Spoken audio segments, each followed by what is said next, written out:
విశాఖ ఉక్కు కర్మాగారం కోసం రాజీనామా చేసి సాధించేదేమీ ఉండదని వైసీపీ ఎంపీ విజయసాయిరెడ్డి మరోసారి స్పష్టం చేశారు. ఉక్కు పరిశ్రమ ప్రైవేటీకరణను అడ్డుకునేందుకు అన్ని ప్రయత్నాలు చేస్తున్నామన్నారు.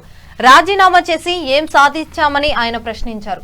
పదవులు త్యజిస్తే పార్లమెంటులో మన గళం వినిపించలేమని, ప్రధాని అపార్ట్మెంట్ కూడా దొరకదన్నారు. విశాఖ ఉక్కు పరిశ్రమను కాపాడుకునేందుకు నిరంతరం పోరాటం కొనసాగిస్తామని ఆయన స్పష్టం చేశారు. ఉక్కు ప్రైవేటీకరణ సహా ప్రత్యేక హోదా విషయంలో బీజేపీ వ్యవహరిస్తున్న తీరు మోమాటికి తప్పేనని అన్నారు.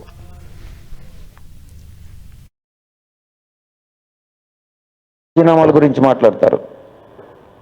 ఆ రోజు ప్రత్యేక హోదా కోసం సింగిల్ హ్యాండెడ్గా పోరాడింది వైఎస్ఆర్ కాంగ్రెస్ పార్టీ. అప్పట్లో రాజీనామా చేస్తే ఏమొస్తుంది? అవును, అడిగాను.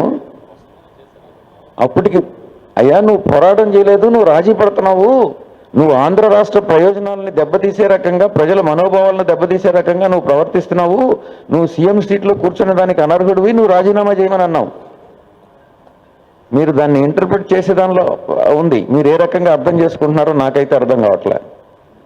మీకు ఒకటి గుర్తుపెట్టుకోవాలా, ఆ రోజు మా ఎంపీలు రాజీనామా చేయలేదా? ఏమయ్యా నువ్వు చెప్పు, నీ పేరేంటి? ఈశ్వర్. TV5 మంచి మంచి టీవీ, చాలా స్పష్టంగా చాలా మంచి పక్కా న్యూస్ టెలికాస్ట్ చేస్తుంది, పక్కా దుష్ప్రచారం కూడా చేస్తుంది. చెప్పు, మీ ఆ రోజు ఎవరు రాజీనామా చేశారు చెప్పు ఈశ్వర్.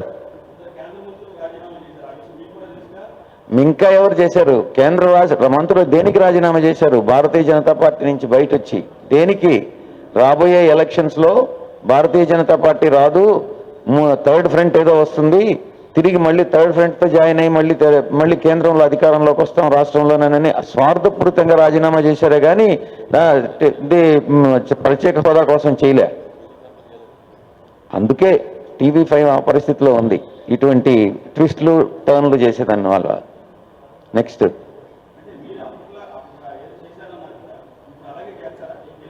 అది అన్ని క్వశ్చన్ ఏంది?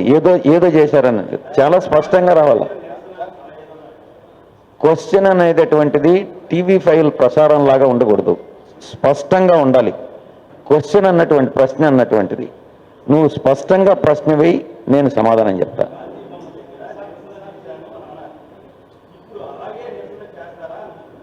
ఎన్నిసార్లు చెప్పాలి?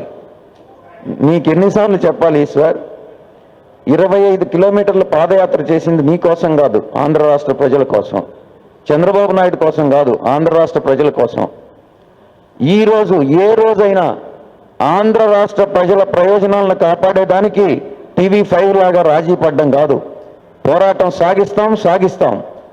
దానికోసంగా రాష్ట్ర ప్రభుత్వ అన్ని రాజకీయ పక్షాలని కలుపుకొని